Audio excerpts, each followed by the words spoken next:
SSC 27 ব্যাচের পরীক্ষা কি 7 জানুয়ারি অনুষ্ঠিত হবে নাকি 2 মাস পিছিয়ে 14 মার্চে অনুষ্ঠিত হবে? এইটা নিয়ে তোমরা সবাই কনফিউজড হচ্ছ। ফেসবুকে এটা দেখে অনেক বেশি কনফিউজ তোমরা হয়ে যাচ্ছ। কাজেই তোমাদেরকে এই বিষয়টা ক্লিয়ার করার জন্য এই ভিডিওটা দিচ্ছি। এখানে এই ব্যাপারটার উপর দুইটা পয়েন্ট আছে। একটা পয়েন্ট হচ্ছে কেন পরীক্ষা পিছানো উচিত, আর 2 নাম্বার পয়েন্ট হচ্ছে কেন পরীক্ষা 7 জানুয়ারি অনুষ্ঠিত হওয়া উচিত। তো এই গুজবটা যে জায়গা থেকে ছড়াচ্ছে সেটা হচ্ছে বোর্ড কর্মকর্তা এবং অভিভাবকদের একটা মিটিং হয়েছিল। সেখানে হচ্ছে একটা ভোটিং সিস্টেম বা নর্মালি আমরা যেটা পক্ষে বিপক্ষে সেরকম একটা কাউন্ট হয়েছে। সেখানে অভিভাবকরা মেইনলি পরীক্ষা পিছানোর পক্ষে ভোট দিছে। তাদের যুক্তি হচ্ছে যে যেহেতু জানুয়ারিতে পরীক্ষা এবং ফেব্রুয়ারিতে হচ্ছে রমজান, আর মার্চের 9 তারিখ বা 10 তারিখের দিকে হয়তো ঈদুল ফিতর হবে, এই জন্য পরীক্ষাটা তারা চাচ্ছে পিছাইতে। এবং এসএসসি 27 ব্যাচ, আমি যেটা আগেও বলছি যে এসএসসি 27 ব্যাচ অন্যান্য ব্যাচের তুলনায় প্রায় 2 থেকে 3 মাস, এমনকি কোনো কোনো ব্যাচের তুলনায় 4 মাস সময় কম পাচ্ছে। সেজন্য তারা চায় যে পরীক্ষাটা পিছায়া হোক, এতে স্টুডেন্টরা পর্যাপ্ত পরিমাণ সময় পাবে প্রিপারেশন নেওয়ার জন্য। এখন আসি 2 নাম্বার পয়েন্টে, কেন আসলে পরীক্ষাটা 7 জানুয়ারি হওয়া উচিত।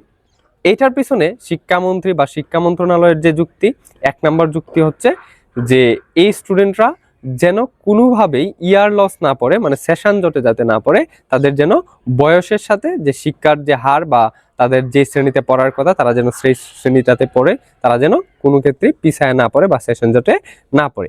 2 নম্বর যুক্তি হচ্ছে অলরেডি 7 জানুয়ারিকে কেন্দ্র করে তারা রুটিন প্রকাশিত করছে, একটা প্রস্তাবিত রুটিন যেটা অফিসিয়াল না, কিন্তু তারা 7 জানুয়ারিকে প্ল্যান করে কিন্তু সম্পূর্ণ কিছু আগাচ্ছে এবং সেই অনুযায়ী প্রিপারেশন শিক্ষা বোর্ড শিক্ষক সবাই নিয়ে নিচ্ছে।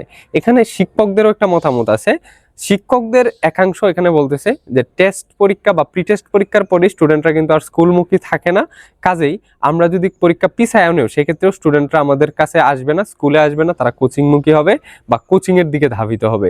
সো এখানে সময় ভাড়ায়া যে স্কুলে পড়া শেষ করা যাবে এমন কোনো যুক্তি নাই, কাজে সময় বাড়ানোর দরকার নাই, 7 জানুয়ারি পরীক্ষাটা হোক।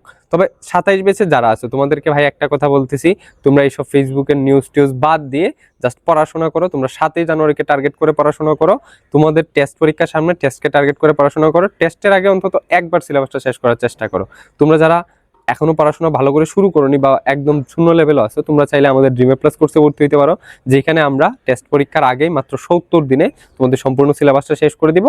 আরও তুমি প্রায় 70 থেকে 80 দিন সময় পাবা তখন রিভিশন দেওয়ার জন্য। সুতরাং তুমি যদি সিলেবাসটা টেস্টের আগে শেষ করতে পারো তাহলে টেস্টের পরে সময়টা রিভিশন দিলে ইনশাল্লাহ তুমি A+ পাইতে পারবা। যদি কোর্সে ভর্তি হতে চাও তাহলে প্রথম কমেন্ট এবং ক্যাপশন চেক করেও সেখানে বিস্তারিত দেওয়া থাকবে।